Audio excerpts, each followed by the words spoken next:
sleeping on my city. Don't be sleeping on my city. Don't be sleeping on my city. Don't be sleeping on my city. Don't be sleeping on my city. Don't be how we get down. Don't be sleeping on my city. Don't be sleeping on my city. Don't be sleeping on my city. What it do? It's your boy Bodine, and you are now tuned into another episode of StlVsErrbody Season 4.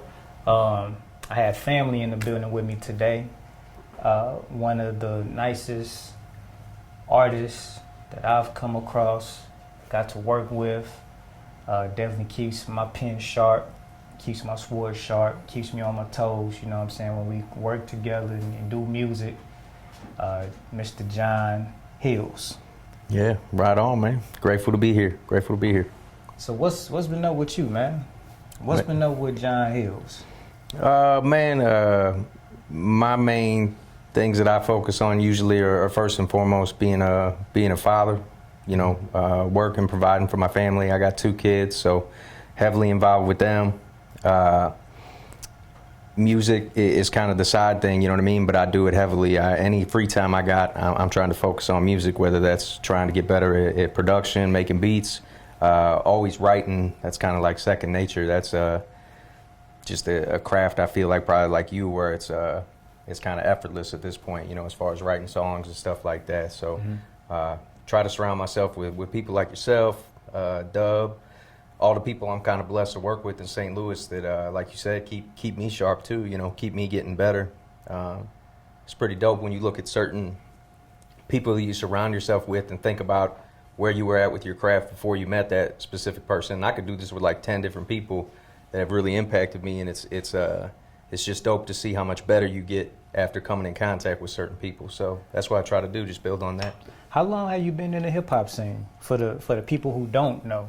Yeah, so the first project I ever put out, and I've been from St. Louis all my life, the first mixtape I ever put out was called Hillside Strangler, and that came out in like, I think 2002 time frame. So that was the first time. I mean, first time I went to a studio, like recorded, I was probably like 19, somewhere in there. So yeah, been doing it for a minute, about over 20 years. What got you into hip hop? Honestly, my brother. So I got a kind of, not a weird dynamic, but I got 3 older brothers. No sisters, just 3 older brothers. I'm the youngest, and my 2 oldest ones, if that makes sense, are 11 years older than me and 14 years older than me. And the one that's 11 years older than me, he went away to school in Milwaukee when he went to college. And when he would come back home, he would bring VHS tapes. I'm old as shit. VHS tapes with all these rap videos on them. Yeah.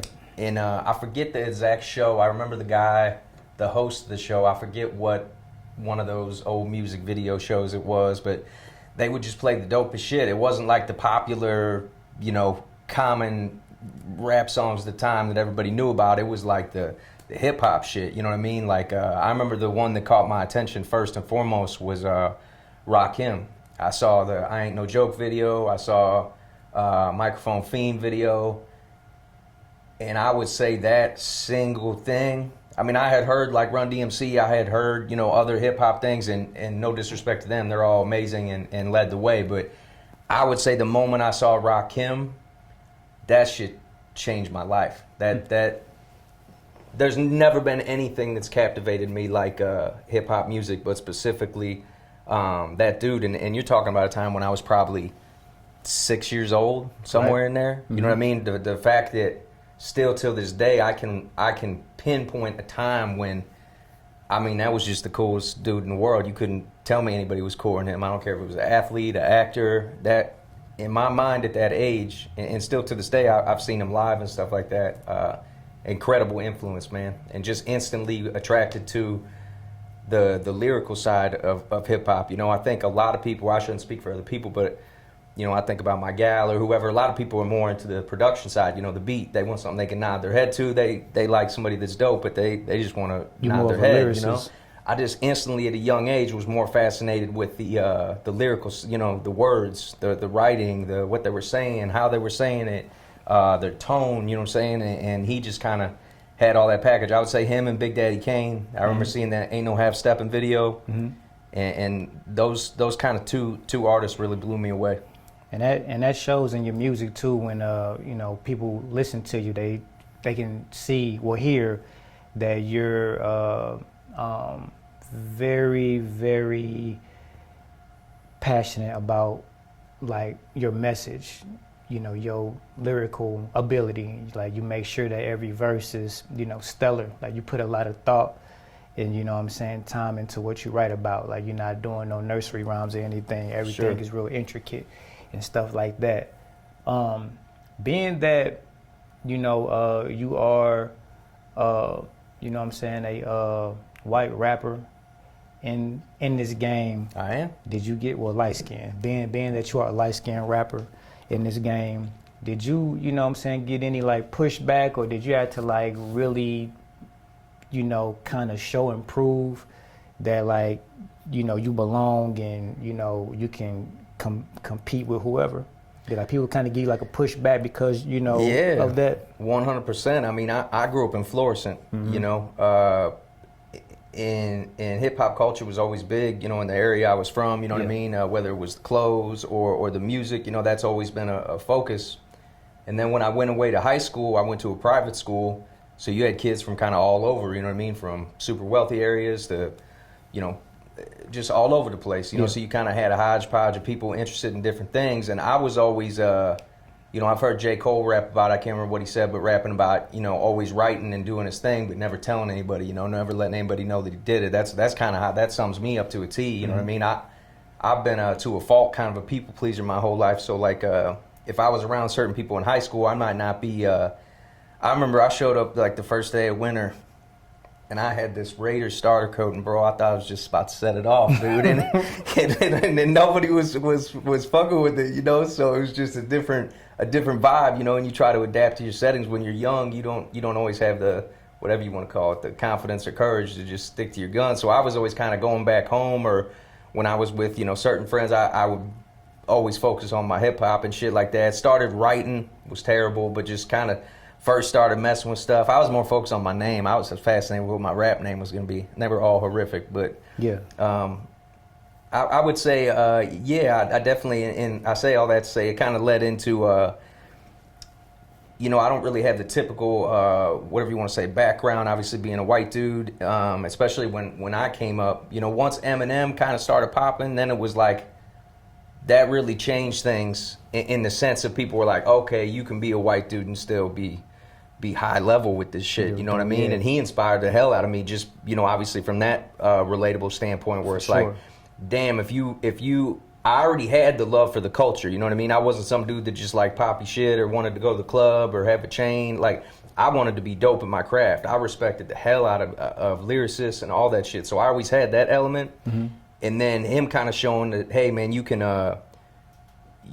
look different, but if you respect the people that came before you, if you truly respect the culture, if you truly love the culture and put time and effort into it, man, you can have a place in this. You know what I mean? And I just always wanted to be on the court, to kind of relate it to like basketball or something. Like, I don't care if I'm the best person. I just want to be on the court and fit in, you know, look like I should be out there, not like somebody's uncle or something out there, or grandpa that don't belong out there. You know, I just want to do what I do. You just want to put points up on the board for your and keep it real to me. But yeah, I mean, I remember people the first time I was rapping. I remember one dude specifically, kind of when I very first started, you know, and started getting my verses memorized. And I first started recording, and I was playing it for this dude. I worked at this restaurant, and he was a cook, and he had people that were involved in music. And he's like, spit something for me. And he closed his eyes and he looked the other way. And after, you know, and I spit, and he loved it. And afterwards, he's like, I don't want to look at you because I want to just listen to what you're saying. You know what I mean? I don't want to trip off the fact that you're a white dude or this or that. So this is a long-winded answer, but it's been tons of things like that. You know what I mean? That's always been a focal point, being the white dude, and that's okay. It is what it is. You know, I try to bring people into my world, man. As you should. At one point, you were heavily consistent with putting music out here and running in a lot of like elite circles. You know, like you're well respected by, you know, some of the dopest artists in the city. You know, people vouch for you. What caused you to lose that momentum? It was like a point where, you know, you had projects, you was doing stuff with, you know, big people, and then you just fell off the face of the earth. Man, just on a personal stuff, you know, I've struggled all my life with mental health and addiction. For sure. That has progressed, you know what I mean? Just like a lot of people out there, you know, and I talk about it a lot in my music. I don't try to run from it.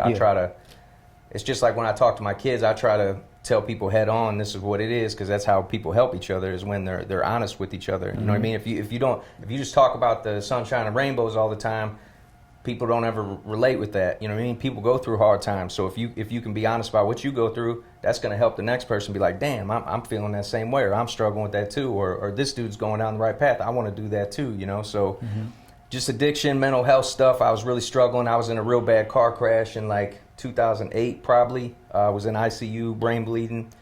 You know, head went through the windshield. You know, obviously I was fucking with Xanax real heavy at the time, and drinking real heavy and everything else, whatever I could get my hands on, and crashed anyway, went into ICU, and I just woke up, and my kid, he was like 4 at the time, my oldest son. And I remember I got in the car after I got out of ICU, and he was just like, where'd you go, Daddy? And just like that one sentence just triggered my brain. I just lost it, you know what I'm saying? I was crying, and it just made me reflect on all the shit I'd been doing and kind of what led me to that point, and how much, you know, we all come from certain situations, not wanting to be like my father, not going through similar things that I went through as far as addiction and stuff in my household. And I just had to focus on my kids, you know what I mean? I had to focus on myself. So it was probably not the smartest thing to do, but at the time I had in my brain, I need to just give up music. I need to give up everything other than working a job, staying clean, and being the best dad I can be. And I did that for probably like 10 years and had some great experiences out of it. But looking back, I wish I wouldn't have given up, you know, certain things I love, like making music. I just had in my head that, man, there's no way I can keep being in this environment where, I mean, you make music, man, you know what I mean? When you're at studios and stuff like that, there's different pressures, different shit in your face all the time, depending on who you're with and this or that. Yeah. So yeah, I hope that answered. When you, you know, like as teenagers and everything, a lot of kids, they just use drugs just for fun. You know, it's like there, you know, we having a good time, take some weed, alcohol, try other things, whatever. I know that's what like a lot of, you know, teenagers do, you know, just coming up, college or whatever. Was yours more because of that, and it was you just kept doing it because you liked it, or was it, you know, like you were saying about the mental part? Was it, you know, to cope with pain and things of that nature? Yeah, it was kind of a building thing. It was like, you know, I did all the same shit as everybody, like in like junior high years, you know, smoking weed, drinking here, there, you know. I remember like the first time I got drunk, I loved it, you know what I mean? I mean, probably like everybody, but I really liked it. And high school was more kind of drinking, was kind of more my thing in high school. And it just progressed, you know what I mean? By the time I was like 18, I was noticing I'm drinking more than most people. I probably like it more than most people, you know, looking back on things. And then once I kind of got out of high school, I started getting more into the drugs, you know, the drugs. I was doing whatever I could get my hands on, whether that's powder, pills, anything. Ecstasy was popping at the time. And it didn't take long before I physically started noticing differences. I started getting tremors real bad. I started getting crazy anxiety. I had to drop out of college because of it. You know, I tried to go to college. I'd be sitting there in class and shaking my ass off, like physically could see my legs shaking like crazy. And I would, you know, feel the person next to me staring at me. People would get up, move away from me. All that kind of shit just got too much for me to deal with.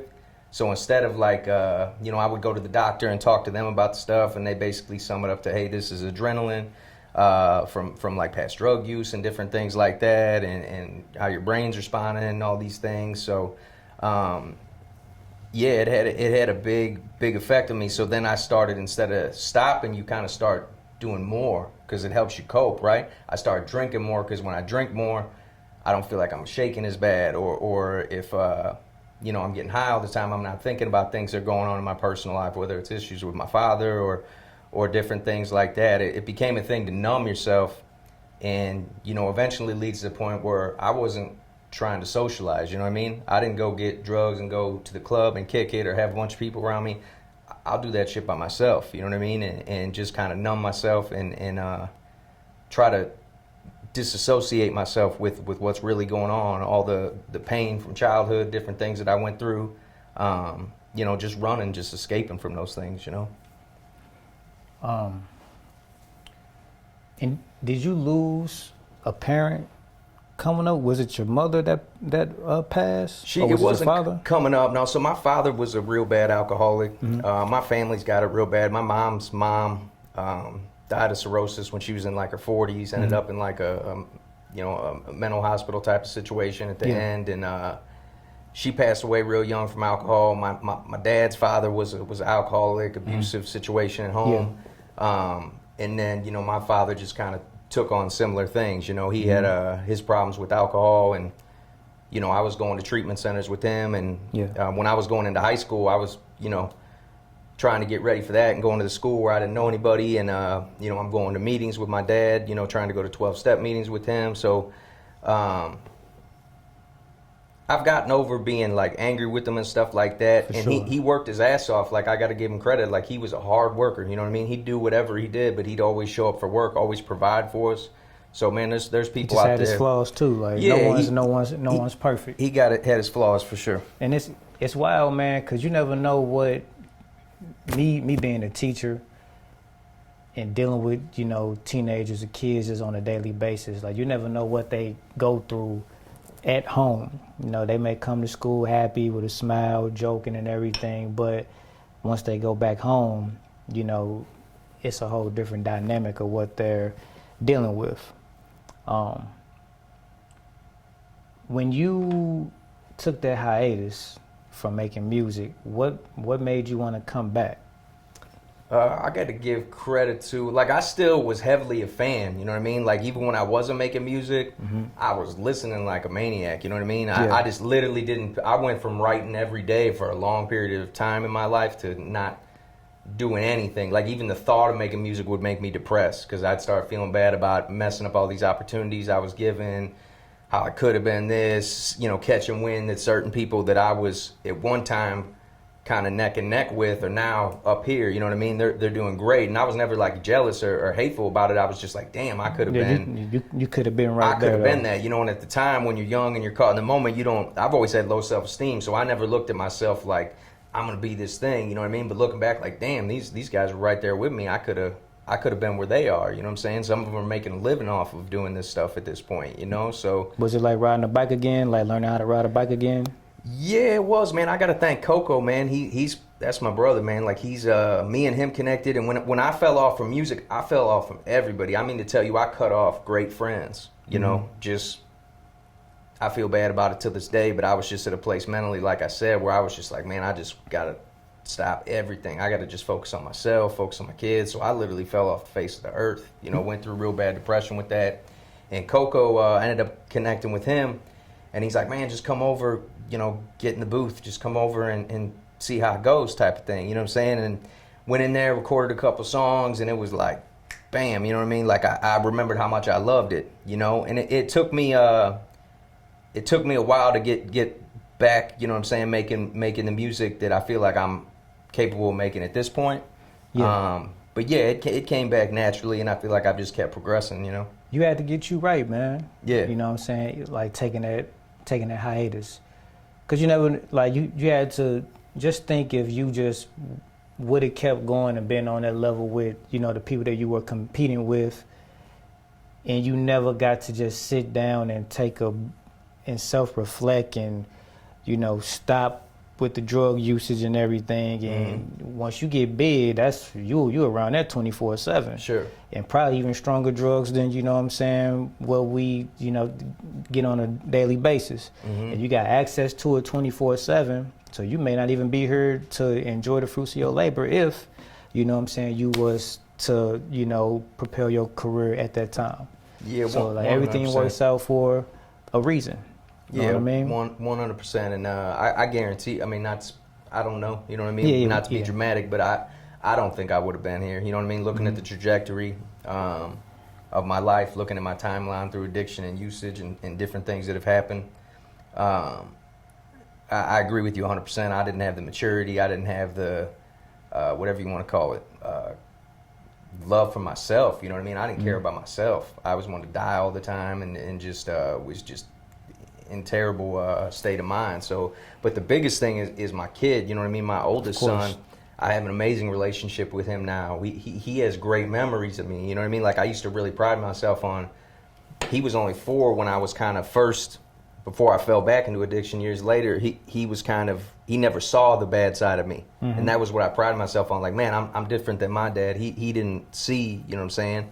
And then unfortunately, you know, went down a path later. But yeah, that time, there's definitely some positive benefits that I got out of taking that time to myself, for sure. Hell yeah, man. And now we're in the present. Come as you are. I feel this is, out of all the music that I've heard from like you, this is your best body of work all around. Like, lyrically, vulnerability, production, features on the songs. It's just a well put together body of work. What inspired Come As You Are?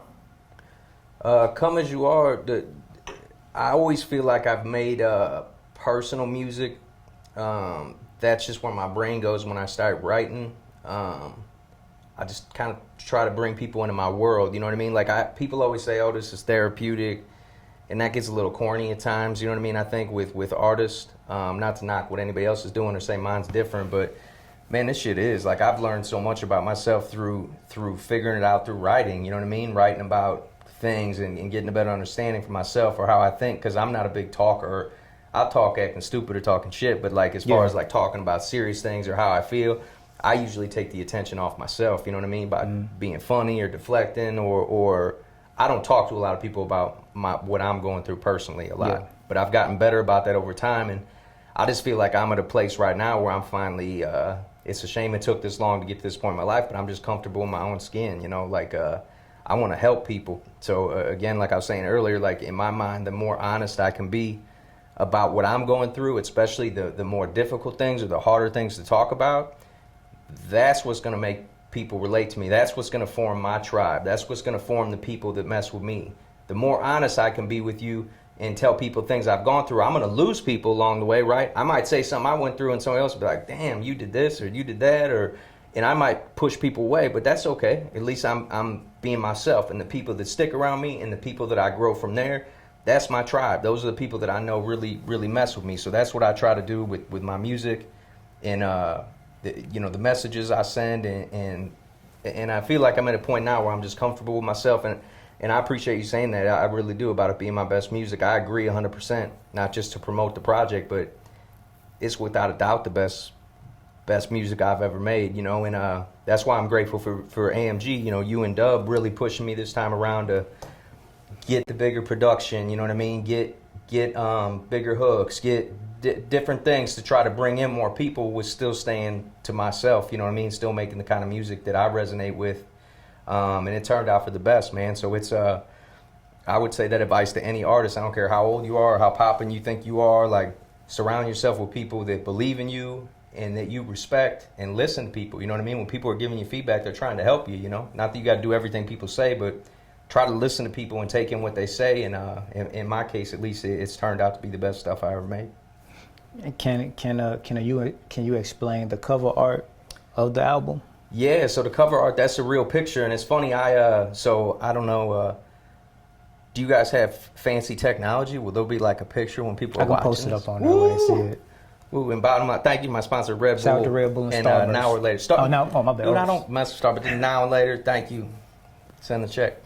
The cover is a real picture, man. And I was real hesitant to use it, to be honest with you. It's a picture of actually when I got out of, as I mentioned, I've had problems with addiction in the past. Yeah. I had like 10, 11 years clean. Mm-hmm.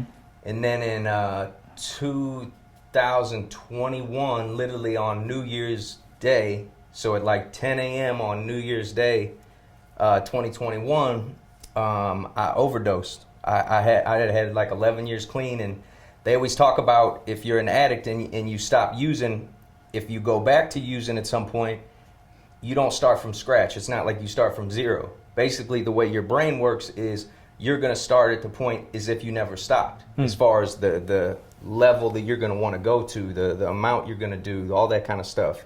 And that was dead true in my case. I overdosed that same weekend.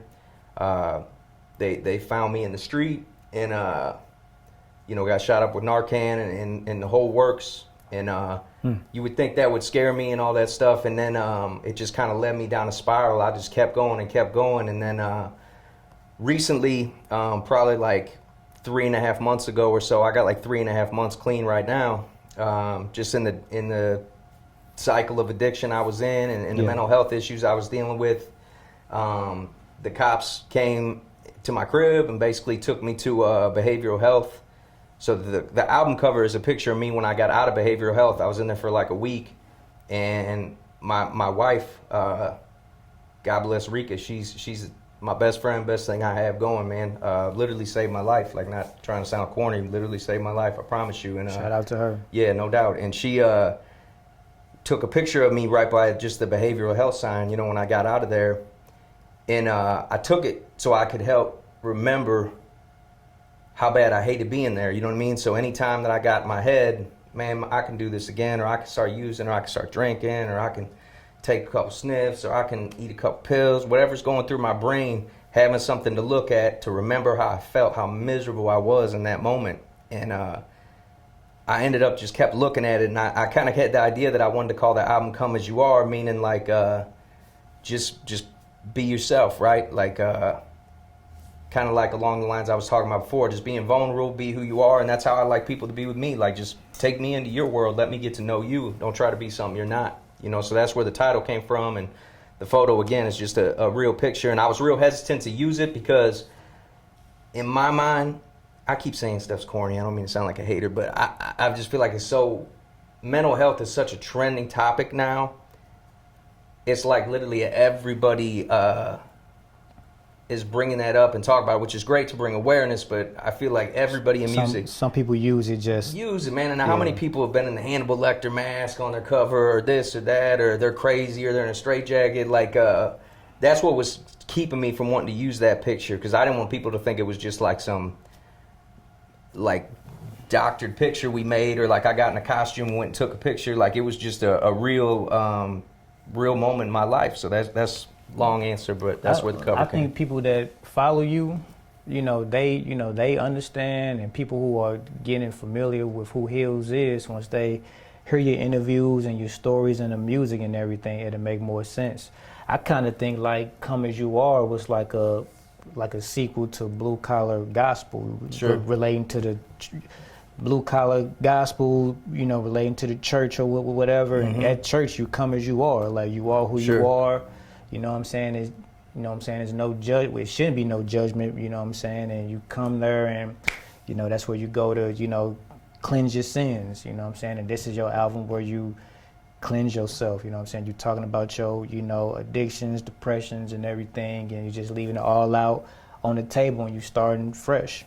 And I'm really glad you mentioned that. That's definitely a big part of who I am as a person, is equality, inclusion, whatever you want to call it. Like, I got friends that are all men, women, different races. Like, I'm really big on equality, you know what I mean? I'm really big on respecting all people. You can learn something from anybody, you know what I mean? Everybody. And I really am blessed through music has given me that. I grew up in a home where it was more, there were certain views on people or politics or race or religion. It was very like black and white, like you're this or you're wrong, you're this or you're wrong. No gray area. I never agreed with that, and as I got older and like I said, through music's given me the opportunity to meet people from all walks of life. That's the great thing about music, same with like kind of sports, to be honest with you. It kind of brings everybody together, and I'm big on that, so I'm glad you mentioned that, because the Come As You Are is definitely part of that too. It's just everybody's welcome type of thing. I try to respect everybody. I carry myself in a certain way.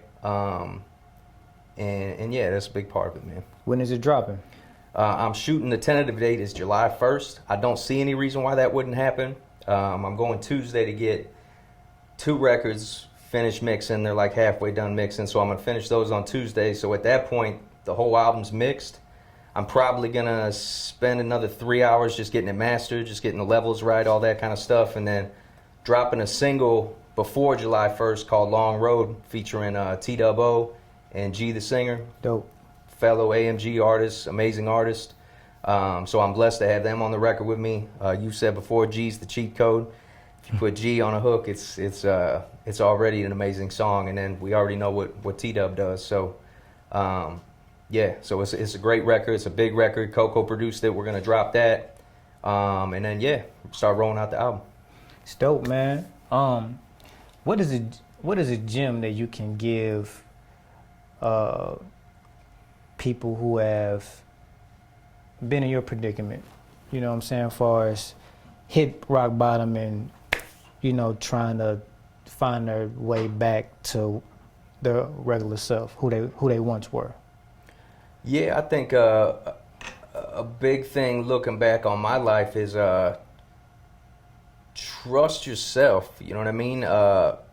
Listen to what you're saying in your mind. You know, we're all smart people. You know what I mean? Especially when it comes to yourself. You know, if we're all machines or computers or whatever you want to say, like nobody knows that machine better than you do. You know what I mean? So if you're feeling off, if you're feeling like certain people around you are bringing you down, if you feel like certain things you're doing aren't really helping you, you know, try to listen to those things, you know, and believe in yourself the same way for positive things, right? Like when I was coming up, I wish I would have gone more into the music path. You know, I had in my head, you know, like based on kind of what people in my family might have done or something with, hey, you got to go this way in life. You got to go to college. You got to get a job. Like, I wish I would have gone away to school to like learn how to be an engineer or something in music, you know, because that's what you're passionate about. You know, I think it's hard to be great at something if you're not passionate about it, if you don't love it. You know what I mean? Whether that's being a fucking trash man and that's your shit, and you want to be the best goddamn trash man and eventually own trash trucks and own a company, like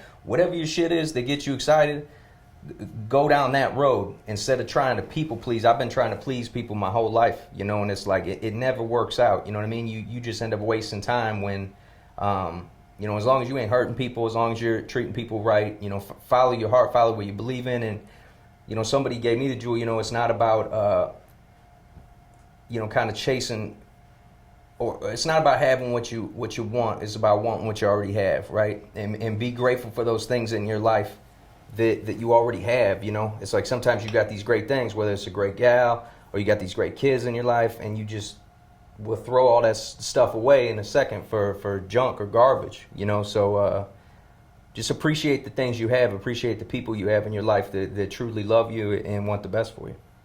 Dope, man. It was a pleasure having you. I'm looking forward to the rest of the world to hear it come as you are. Thank you. I heard it. And it's a great body of work, and I'm waiting to hear the reactions of everybody else who hasn't had the pleasure to listen to it yet. Where can people find you at, bro? On Instagram, it's at AMG_HI2Ls.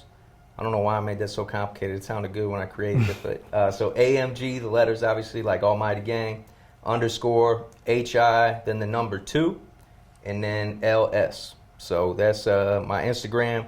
Got a Facebook page on there too. I should know that. I don't even know what the thing is. Look up John Hill, Audacity Music Group on Facebook. You'll find me, I'm sure. And then shout out to my kids, man. Shout out to Jackie Pacquiao. Shout out to May May. And shout out to my wife, Rika. I love them so much. They're my rocks, man. They're what keep me going, keep me on the right path in life. And, you know, just show me unconditional love. So I'm grateful for them. Definitely want to shout them out. And shout out to all AMG. It's been amazing kind of getting this second wind in music and stuff like that. So grateful for all y'all. Appreciate you, bro. Well, that's another episode of StlVsErrbody. Make sure y'all check out Come As You Are by my dude John Hills. Dropping July 1st. Videos will be released prior. Long Road featuring T-Dub-O and G the Singer. That'll be out soon. 12 a.m. is out on all digital streaming platforms now. Make sure y'all check that out. Blue Collar Gospel. Make sure you check that out as well. And be expecting, you know, great things from my mans. Signing out.